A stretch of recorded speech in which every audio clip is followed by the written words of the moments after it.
ഇന്ന് നമുക്ക് ഇത് കൂർക്കലാണ് ഉണ്ടാക്കാൻ പോകുന്നത്. ഇത് കൂർക്കൽ മെഴുക്കുവരട്ടി വെക്കാൻ വേണ്ടിയിട്ടാണ് വാങ്ങിച്ചത്. പക്ഷെ ഞാനിന്ന് കറി വെക്കാമെന്ന് വിചാരിച്ച്, ഉരുളക്കിഴങ്ങൊക്കെ ഇട്ടിട്ട് തേങ്ങ അരയ്ക്കാതെ ഒരു മസാല കറി വെക്കണം എന്ന് വിചാരിച്ച്. അപ്പം ഞാൻ ഇന്ന് ഡ്യൂട്ടി കഴിഞ്ഞ് വന്ന് തലയിൽ ഇച്ചിരി വെളിച്ചെണ്ണയൊക്കെ തേച്ച് പിടിപ്പിച്ച് പിന്നെ മീനും ആക്കണം, കൂർക്കൽ കറിയും വെക്കാമെന്ന് വിചാരിച്ച്. നിങ്ങളിങ്ങനെയാണോ വൃത്തിയാക്കാറെന്നുള്ളത് എനിക്കറിയില്ല. ഞാൻ ഇങ്ങനെ ചെയ്യാറ്. ഈ പ്രാവശ്യം നല്ല വലുത് നോക്കിയെടുത്ത്, വലിയതുണ്ടായിരുന്നു, അതുകൊണ്ട് ഈ പ്രാവശ്യം നല്ല വലിയത് കിട്ടി. അപ്പോൾ ഇത് നമുക്കിന്ന് കറി വെക്കാം. ഗ്ലൗസ് കയ്യിലിട്ടത് ഇതിൻ്റെ കറ പോവില്ലല്ലോ. അപ്പോൾ ഡ്യൂട്ടിക്ക് പോകുമ്പോഴത്തേക്ക് കയ്യിൽ കറുത്ത നിറമായിരിക്കില്ലേ, അതുകൊണ്ട് ഗ്ലൗസ് ഇട്ടത്. സാധാരണ നമ്മൾ വീട്ടിൽ നിന്നാക്കുമ്പോൾ ഞാൻ ഗ്ലൗസ് ഒന്നും ഉപയോഗിക്കാറില്ല കേട്ടോ.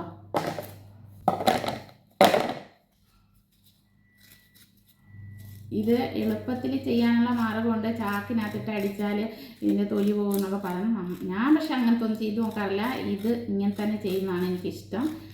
ഗ്ലൗസ് ഉപയോഗിക്കാറില്ല. വീട്ടിലാകുമ്പോൾ നമ്മൾ ഒരുപാട് പണിയൊക്കെ, പാത്രങ്ങളൊക്കെ ഒത്തിരി കഴുകാനുണ്ടാവും, അലക്കാനുണ്ടാവും, അതൊക്കെ കൊണ്ട് കൈ വൃത്തിയാവും. പക്ഷേ ഇതിപ്പം ആകത്തില്ല. കാരണം ഇത് കറി വെച്ച് കഴിഞ്ഞാൽ പിന്നെ ഒരു യൂണിഫോം എല്ലാം അലക്കിയിട്ടതാണ്.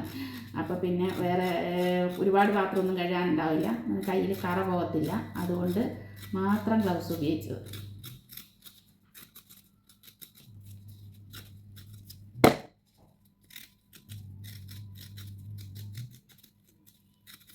ഇതിപ്പോൾ ഞാൻ റൂമിലിരുന്ന് തന്നെ വൃത്തിയാക്കുകയാണ്. കിച്ചണിൽ പോയിട്ട് കുറേ നേരം നിൽക്കാൻ പറ്റാത്തതുകൊണ്ട് റൂമിലിരുന്ന് എല്ലാം സെറ്റാക്കിയിട്ട് കറി വെക്കാനുള്ള എല്ലാം അരിഞ്ഞ് പെറുക്കി സെറ്റാക്കി ഒരു പാത്രത്തിലിട്ടിട്ട് വേണം. പുറത്താണ് കിച്ചണ്, പുറകിൽ ഇറങ്ങിപ്പോകണം കിച്ചണിൻ്റെ.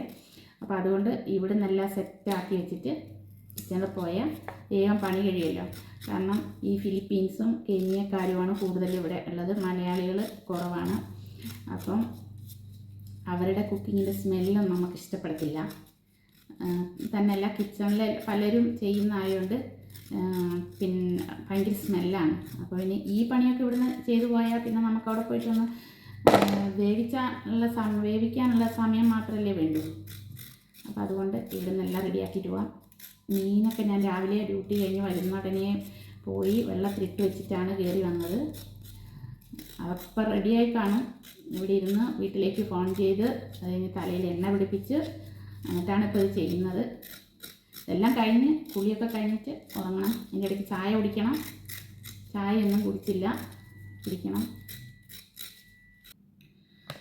അപ്പോൾ ഇത് ഞാൻ കൂർക്കലിങ്ങനെ പൊളിച്ചെടുത്തിട്ടുണ്ട്. അതിൻ്റെ സ്കിന്നൊക്കെ കളഞ്ഞെടുത്ത് ഇനി നമുക്ക് കിച്ചണിൽ പോയിട്ട് ബാക്കി ചെയ്യാം. അതായത് കഴുകിയെടുക്കാതെ അരിഞ്ഞാൽ റെഡിയാകത്തില്ല. അപ്പോൾ അതുകൊണ്ട് കിച്ചണിൽ പോയി കഴുകിയെടുക്കാം. ഞാൻ അതുപോലെ ഉരുളക്കിഴങ്ങ്, അതിലേക്ക് ഇടാനുള്ള ഉരുളക്കിഴങ്ങ്, സവാള, പച്ചമുളക്, തക്കാളി ഒക്കെ എടുത്തിട്ടുണ്ട്. അപ്പോൾ ഇനി നമുക്ക് ഇതെല്ലാം കൊണ്ട് കിച്ചണിൽ പോകാം.